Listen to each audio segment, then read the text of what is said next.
Hey guys, here we are. We're sitting with my old neighbor and retired Secret Service agent, Steve Skipworth. Say hi, Steve. Say hi in the mic. Everyone. Hey, Everyone. How are there you? you go. There you go. So I searched around and I found I have a lot of friends in a lot of weird places, and I say weird in a very glowing way. A weird place. So I remember hearing about you going into the Secret Service, and the rumor was that people were knocking on all your neighbors' doors doing background checks. I was sitting when you agreed to do this a while back and thinking, okay, what do I remember about Steve? I remembered, we were talking earlier, I remember your football uniform when you played varsity at Melvindale. I remember the neck roll. For some reason, I could see that. Right. I had 81 in my head, and that was the year you graduated. And then I started thinking, well, wait a minute. I remember the rumor that Steve was doing something in the government and people were doing background checks. So flash forward, I don't know, 25 years, whatever it was, since that time, I remember getting my first background check for my government sales career. I was a project manager as well. And I got my secret, which was all electronic, and then I was top secret eligible. Right. So it's funny. I just went, oh yeah, that's what they were doing. But back then they did it all manual, right? Yeah, we all did it. I've done it. I've done it when I've Pull that up to you, bud. Pull it up to you. Is that better? Yeah. No, I've done the same thing. I've done background checks on applicants, and we knock on the doors. We talk to friends. We ask the friends we talk to if they can give us another 3 references, and we go that deep. Okay. Former employees, former employers. We talk to them all. Cool. Yeah. Cool. So, and again, you're retired Secret Service. 2 years. 2 years retired. 2 years retired. So you did your 20? Came on in '96 and retired with 20 years and 5 months. Retired in 2016. Retired on a Friday. Started a new career on a Monday. Whoa. Well, we'll get into that in a minute. But so Steve lived 2 streets down from me. Melvindale is a small 1 mile square with a train yard that diagonals right through it and a switching yard in the middle, which I could tell you the funny part about that is I had not moved away yet, and my brother had been gone for 10 plus years. And he came home one time, and we're sitting in the living room, and he jumped off the couch. And I'm like, what is your problem? And he goes, you didn't hear that? Oh, the train? Slamming into each other? Yeah, You know, it's funny you say that. Those trains locking together on a winter's night, because I slept in the basement. I mean, it was almost like a lullaby, just that boom, boom, boom, boom. Yep. Agreed. Yeah. Agreed. I Still miss it. I almost need some noise. I play noise, like a white noise thing, so I can sleep at night. To fan every night. That movie, My Cousin Vinny, Right. where he goes to prison and he can sleep because all the noise, right here. Yep. And I studied that way when I went back to school. I was sitting in the library and I was going absolutely insane. I couldn't concentrate, and I go, I need a drink or something. And I walked across to a bar across from my school, and it was an old neighborhood bar. It's funny, the ABC anchor, the 6 o'clock anchor, was in there at 2 in the afternoon getting hammered. Right. But I remember sitting there, and the jukebox was playing, and there's 5 or 6 people, and they're yammering, and the bartender came over to hand me a second drink, and he said, "Are you really studying?" And I go, yeah, I didn't even really notice you guys were here, just that background noise. And I do that in my home office as well. I got to have noise. And I guess that's from being in between 94, Southfield, 75, train yards. Yeah, we were surrounded. There was an expressway or a train yard on every corner. Uh-huh. Right? We were boxed in. I still love Melvindale, but any Melvindale people, I still love Melvindale. I'm with you, and there is solid. My wife doesn't get that at all because she moved around a lot. Her dad was a teacher and moved around the state and was from out west, and it was very spread out. And I said, we live in Arizona, but I could still make a call at 3 in the morning to about 6 or 7 guys, and they'd probably be here in the morning to help me out. Same thing. I got about 10 or 12 guys I still go get together every weekend with. Not all 12, but 12 we get together yearly and do our golf outing, but there's a good 3 or 4 I get together with every couple of weeks. So I do the same with the golf. I fly in once a year. I used to do the Melvindale tournament, and then one of the brothers I hang out with, has property up in Gaylord area, and we make it a 4-day golf, and it's golf and money's thrown out, and he's got a pole barn and with all the cornhole and everything else, and it's just, we get together as 4 of us, we ride up north, and it's busting each other's chops, and it's perfect. Yep. It's poetry. So you are in the Secret Service. How do you get recruited? Do you sign up for it? There's no internet back then. How do you find the Secret Service? Well, let me back up. So you and I grew up in Melvindale. Melvindale. Very, very blue collar. Yes. Very blue collar. Very much. Everybody's father, like you said, was a truck driver. They worked for Ford, Great Lakes Steel, GM, Chrysler, back then American Motors. Yep. Very blue collar. When we grew up, when we were kids going to Palmer, it was in the 60s, right? Yep. 60s, Vietnam War is going on, so I was playing Army all day long. Okay. I don't know if you played Army. Yep. We had the air gun. And, Absolutely. Yep. Grew up watching John Wayne. Loved my John Wayne movies as a kid because my dad watched them, and so I watched what Dad watched. Yep. So you grew up with that sense of, strong patriotism, right? Yep. I mean, at our football games, we all stood for the national anthem and the whole thing. Lord's Prayer before the games, the whole thing. So I was fortunate. I went to Western Michigan, graduated from Western Michigan with a marketing degree. Okay. Still had a strong desire to serve my country, like a few of my friends did. Steve Smith, Tony Boyd, they went right in the Marines right after high school.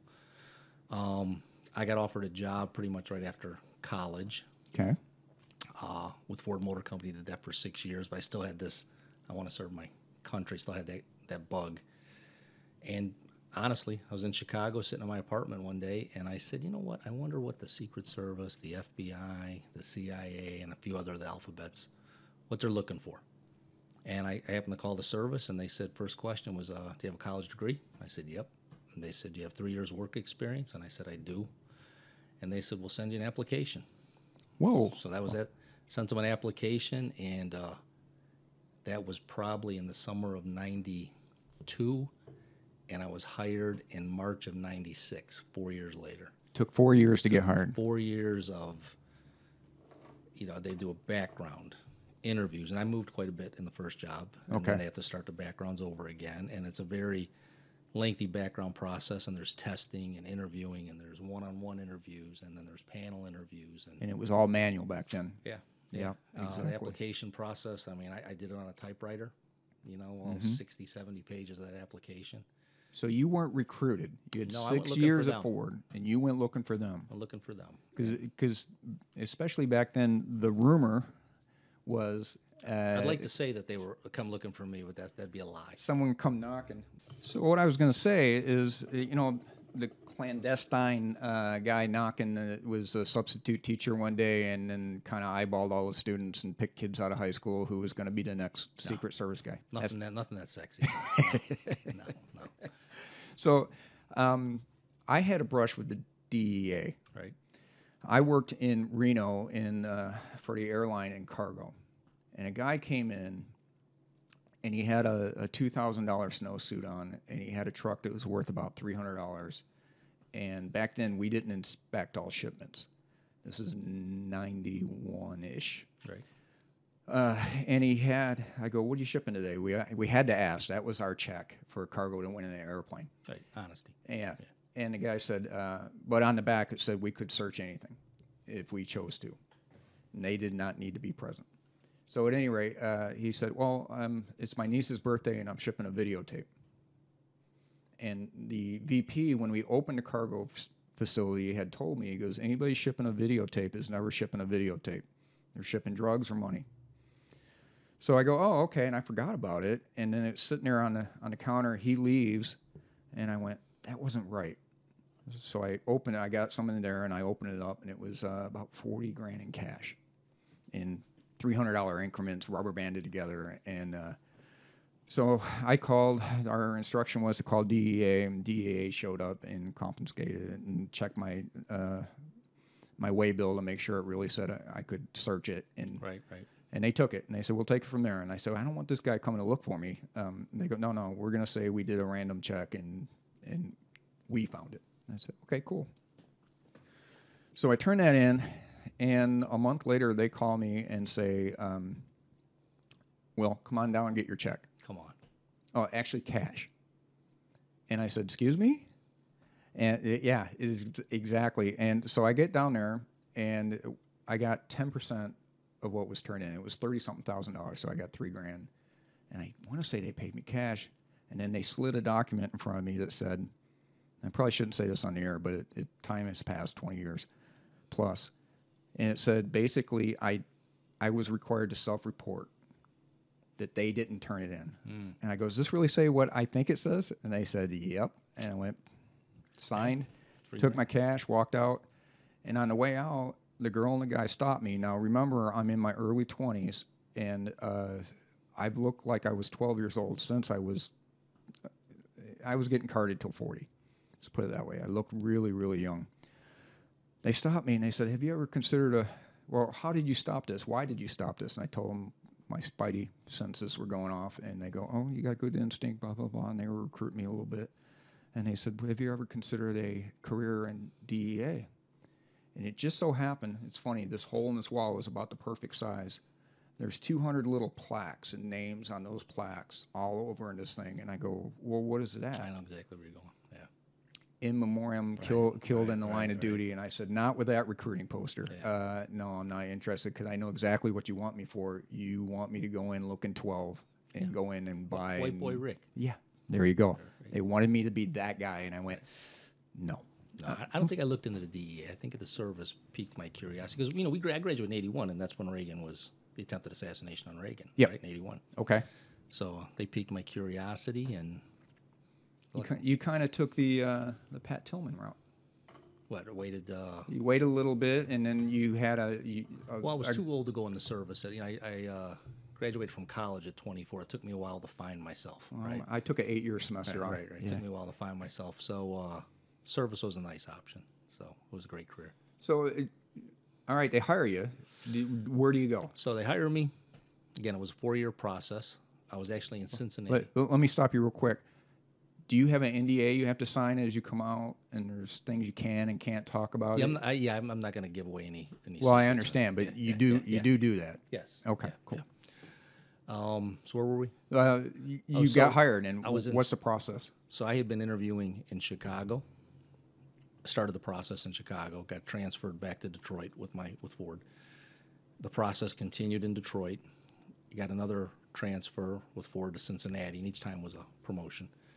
And I was in Cincinnati, and I kept the ball rolling from Chicago. Back in Chicago, just kept the ball rolling. Every couple months, the service would say, we need to do this. We need another interview. We need to come in and do this. I'm like, hey, I got a good career up, but I'll keep the ball rolling to see what happens. Sure. And I was in Cincinnati. Life was good. Married, first house, and the Secret Service called and said, hey, we're going to offer you a job. Can't guarantee you're going to make it through training. You'll have to leave Cincinnati, move back to Detroit, which that's no big deal, right? It's home. Sure. And you start in 2 weeks. Whoa. So I had 2 weeks to decide. So I went to my boss and said, hey, showed him the letter, just got offered a position. He says, how you going to feel if you never give it a shot? Good for him. He says, you think you're going to wonder the rest of your life? And I said, I'm going to wonder if I can make it. He says, I'll tell you what. And like I said, great company, Ford. My manager down there at the time said, hey, I tell you what, you go give it a shot. If it doesn't work out, come see me and we'll get your job back. Very nice. So he took the heat off. Yeah. Right? Yeah. So you go to Federal Law Enforcement Training Center in Georgia. That's about 13 weeks. And that's, they trained, we had a Secret Service class. Half the class was Secret Service, half was other agencies, Bureau of Prisons, Bureau of Indian Affairs, ATF. Yep. I think the ATF was down there, a few other agencies, and they also trained the Border Patrol and a bunch of other federal agencies down there. So that's 13 weeks, and it's basically just the police academy.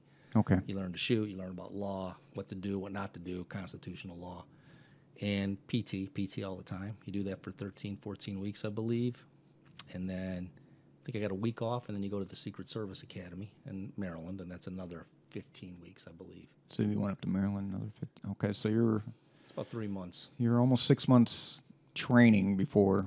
Right, and then the training never ceases, and that was a campaign year. So as soon as I was out of the training academy, I hired in '96. That's a president's campaign year. Right. And you're right on the campaign trail, and it was just nonstop travel for 6 months, just traveling. Interesting. I see a parallel, and I'll tell you where it is. I told you earlier, Steve Littleton, his son got into the state trooper here and just graduated a few weeks ago, and all he's been doing is guard duty. Golf tournaments, dignitaries, VIPs coming in the golf tournament, and it sound almost parallel to what you were doing. You know, I can tell you this: every protection assignment I've worked around the country, Secret Service works in a counterpart system. They're a small agency, so we'll go into. Yeah, you're good. We'll go into Allen Park, Melvindale, Dearborn, and if we have an event with a protectee, we'll go to the local police, state police, city police. We're coming in. It's your house. Right. We want to work as a partnership. So I work with the state police, Michigan State Police, a lot. Very professional, good guys. Love working with the troopers. Well, he checked into it first, and I guess the Michigan State Police Academy is one of the hardest and best. They're squared away. They are squared away. There is, and he came out of it looking rugged, and he was in the top of his classes in Flint. They recruited him into Flint for multiple reasons. Tough city. Well, it is, but they said, it's 2-year rotation. You come in, we want you here first because you're best of the best. And then if you want to rotate out, you can. And then there's some other perks where he can go in and work and get as much overtime as he wants and things like that. But very cool stuff. So you do your 6 months, you do your training, you get out, and you go immediately to campaign trail? Campaign trail did that. Well, did you have certain people you were guarding that you can talk about? What they would do, when you're a brand new agent, they realize you don't have a lot of experience. Right. So you're not going to be put on the president's detail, the vice president's detail. Many times you're not even put on one of the candidates' details because you don't have that experience. But what they'll use you for is we call them jump teams. So, I was put on a bus in one state, and you would take the bus to Fresno, California. All 60 of us would pile out. We would get briefed that night. The next day we would show up, and they would tell us where we stand, and it's pretty much just a secure perimeter. Secret Service works in. We control the perimeter, access control. Finish that assignment up, jump on the bus, and drive to the next town. So like a jump team. Sure. So did that for a while. And then as you get more and more time on the job, and I was assigned to Detroit. So you go into your field office, and the service has 3 phases of your career. Here's your first phase, it's your field office. Okay. Second phase is protection. And then your third phase, you're a senior agent. You've done your protection assignment, which is usually, I was in D.C. 8 years. They'll try to send you back to a city of your choice. Okay. So they usually give you your top 5 choices, and mine was Detroit. So it was pretty easy. All right. Give, right? No San Diego? That's funny. I told the guys, I said, listen, I could go in there and say, give me Nashville, Charlotte, Honolulu. Right. And I walked in and said, hey, I want to go to Detroit. And they're like, okay. Approved. That's easy. So next. So that first year, or the first phase, could last anywhere from, back then, 5 to 7 years. Okay. And you're learning how to do investigations from the senior agents. You're honing your protective trades. You know how to do an advance, a security advance, how to work a protectee. And you do that by working with the senior guys. And you work that by, and I'll use a fictitious country, Prime Minister of Narnia has come into town. You might be put on that detail and work with senior guys or guys that have been on the president and vice president's detail, and they kind of help you figure it out, right? Sure. And when you get seasoned enough, and you've been there long enough, and you've done your investigative squad or your protective intelligence squad or your fraud squad, those are usually the main squads in a field office, protection squad. They'll come and ask you, where do you want to go? Former detail, current detail, president, vice president. Do you want to try for a special programs branch, the counter assault team, hammer team, one of those options. And they try to place you where they can.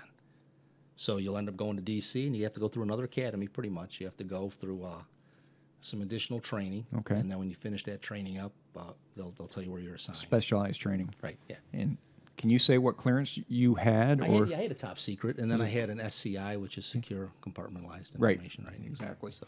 And it's funny, I had a retired colonel I worked with that had that, and his boss did not. Yeah. Back when he was in the service, and he had to, he would drive to places where it was 110 degrees, and he would get to go in the air conditioning and sit with the techs while his boss had to sit out in the Jeep and sweat it out. And it's funny how clearance works. I think a lot of it with the service is it's not. I don't. Some of it's the access, the information you could be a part of, but a lot of it's you get access and proximity to a lot of important people, a lot of high profile people, and it's things you could hear. So they need to be able to trust you, right? Absolutely. I didn't see. I did a lot of communications equipment, and I did a lot of copper and fiber cable. Installed some fiber cable at some of our unmanned vehicle. And so there's a little trailer, a little smaller in this kitchen, and we ran fiber to it. We were around a lot of ones and zeros, but I didn't really see ones and zeros. I just passed them through for most of my stuff. I did a lot of that, and you learn how that works. If there's something called a government contracting business expert, I think I'm pretty close. Right. I've been doing that 20 years and been on a lot of bases, but it's like you said, there's levels. There's always checks. Right. You got to have a top secret guy in the room watching the Oh, yeah. non-clear guys. That's one way around it. Yeah, we would do escorts at the White waivers, House. all kinds of stuff. Well, all right. So you kind of just flew through your Secret Service. You got any examples of? So I did. That was the first phase. Okay. Right. I mean, I went to the training academy, and I'll back up a little bit. And I was a little intimidated when I got down there. What's your name? What'd you do? I was in the Marine Corps. What'd you do? I was a Ranger. What'd you do? I was a state trooper. And I think there was myself and another guy I think he was Coca-Cola, and I was Ford Motor Company. And you kind of get the whale eye from everybody, like, what are you guys doing here, right? But they're just a good group of guys, and they'll train you. It's like they don't want you coming into a certain pattern. They'll take you, and then we want you to shoot this way. We'll train you to shoot this way. We want you to do this. We'll train you to go that way. So it worked out well. I did my first 8 years in Detroit. Went to D.C. I was an instructor at the academy down there towards the end. Nice. So I did that for about 2.5 years. A great assignment. And again, I look back and say, wait, I was at Ford Motor Company. Now I'm an instructor. So it was kind of surreal sometimes. Yeah. And it was humbling. Oh, yeah, and I've been in a few, not comparing to that, but I've been in positions. When I moved out west, I'll give you an analogy. My wife's cousin took me rock climbing. And I had done a lot of climbing in indoor gyms and whatnot, but he took me climbing. And we had to cross a rope bridge over a raging river, and he's on the other side, and I just stopped, and I got mesmerized by water running underneath me. And I literally, what you just said, wasn't I just sleeping next to a train yard yesterday? Right, and now I'm sitting in Utah in the mountains with this beautiful, majestic, getting ready to go climb 300 feet in the air. And it's the small town. People that aren't from there can't appreciate how small that town was. I mean, it wasn't like rural small, but it was literally small. Everybody knew everybody. Square mile, correct? Yes, correct. Yeah, it was a small, blue-collar, all-American city. Like I said, I enjoyed growing up there. It was a different time. I'm sure it's still a great town. I pass through there every day because I work down in Dearborn, but I enjoyed it. I agree. I'm right with you. In lifelong friendships that I see other people don't have, I've had people come to me and say, you know what, we had a pretty solid education. We had some good educators, and we did great teachers, and like you said, you and I were talking earlier. A lot of the people we graduated, they went on very successful, very doctors and attorneys, and I mean, you name it. And their kids are doing the next level better thing. My cousin's kid is she just beat thyroid cancer, by the way. So congratulations, Alexis, if you're watching this. But she graduated U of M and is in medical school at U of M now, a Google internship. She runs social media on the side. She does blogs. She does this. She does that. But just phenomenal that we're watching generations get better for the most part. Getting old. Yeah, well, that happens. But so I'll wrap up the Secret Service. So I did my 8 down there, training. I was on the Hammer team. And what's a Hammer team? Hammer team is if you look at the presidential motorcade, you'll see a big black truck, big F550, 450 truck with a big black box on the back. That's the Hammer truck. Okay. And that's basically a chemical, biological emergency extrication team.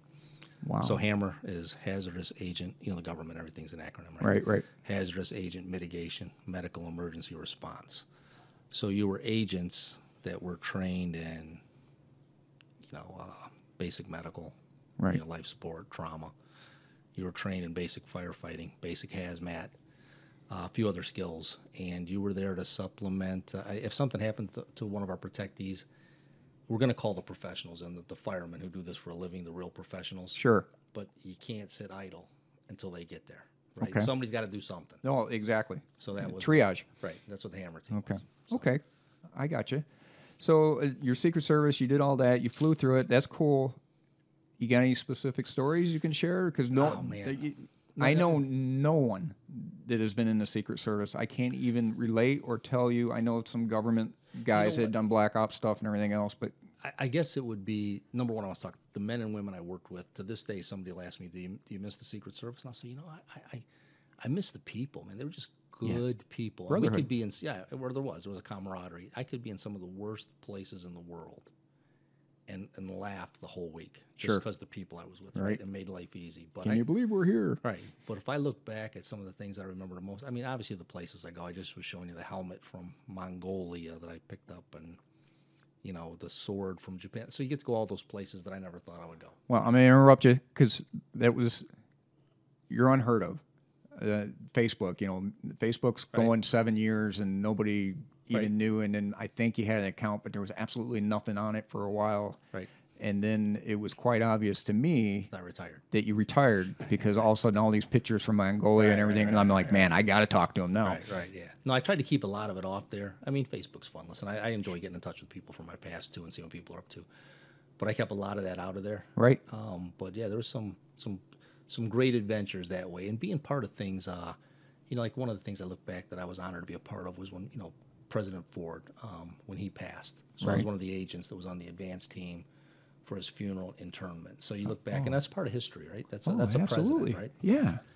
And you'll be at inauguration, President Obama's inauguration. I mean, that's historical. Sure. What I wish I would have done and I didn't do, and I would tell any new agent that's listening, or anybody's thinking about doing this, is from day one, get your journal, and every assignment you get, where did you go? Who were you with?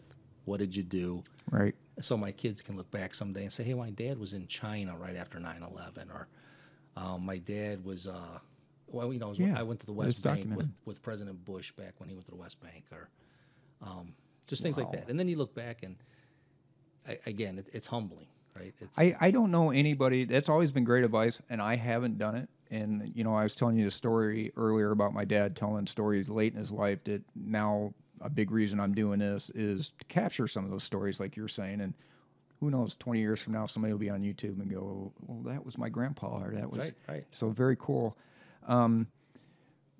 Story from last night, a podcast I did with Downriver for veterans. If you can get involved with them, they're fantastic. A lady running the thing. But she had a guy that had documented everything to do with the military for 60 years in 3-ring binders, 6-inch binders, and she's got 100 of them.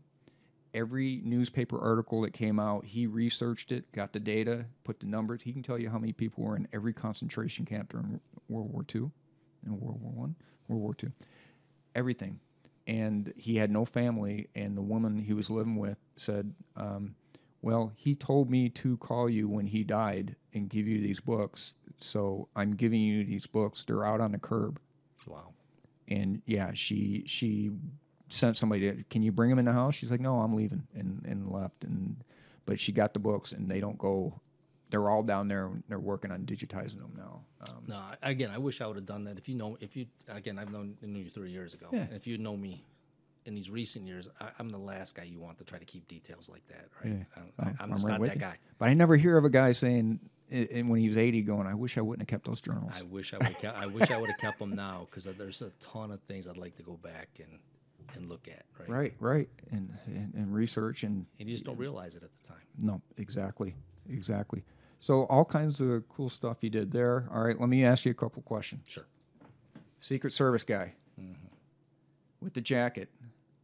Is that really a fake arm? No, he's a buddy of mine. He is a buddy of mine. So for people out there, hold on the internet, supposedly underneath his trench coat, he's got a Right. machine gun, and his Machine arm gun is arm. yeah, his arm is fake, and that's one of the things. No, he's a great guy. But it's funny because, as soon It as I looks saw like it, it. I called some of my buddies. I'm like, hey, look, and it's just funny. But no, that's just real arm.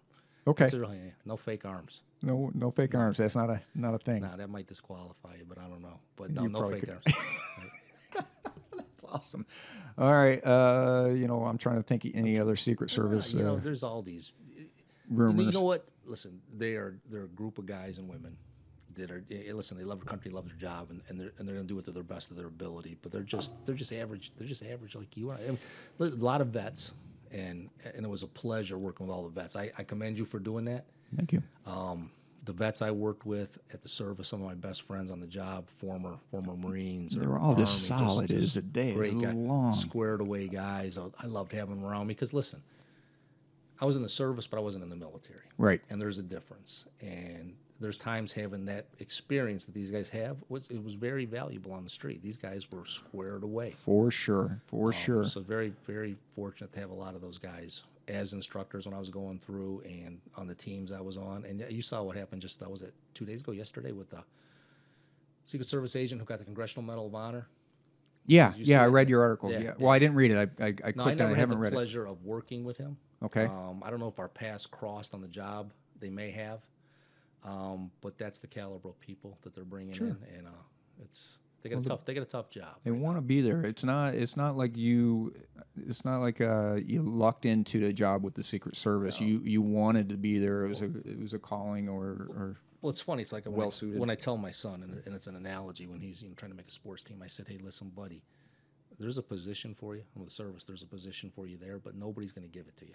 You Yep. got to go take it. There you go. So you got to go in there with that mindset. Good way to put it. I like it. All right. Well, you want to wrap up Secret Service? You got anything else you want to say about that? No, it's like I said, great career, great people, some great experiences. I had a good time. Feel All right. fortunate to be a part of it. Awesome. And thank you for your service, Sure. by the way. I know it was a job, but thank you for Yeah, your it's good. service.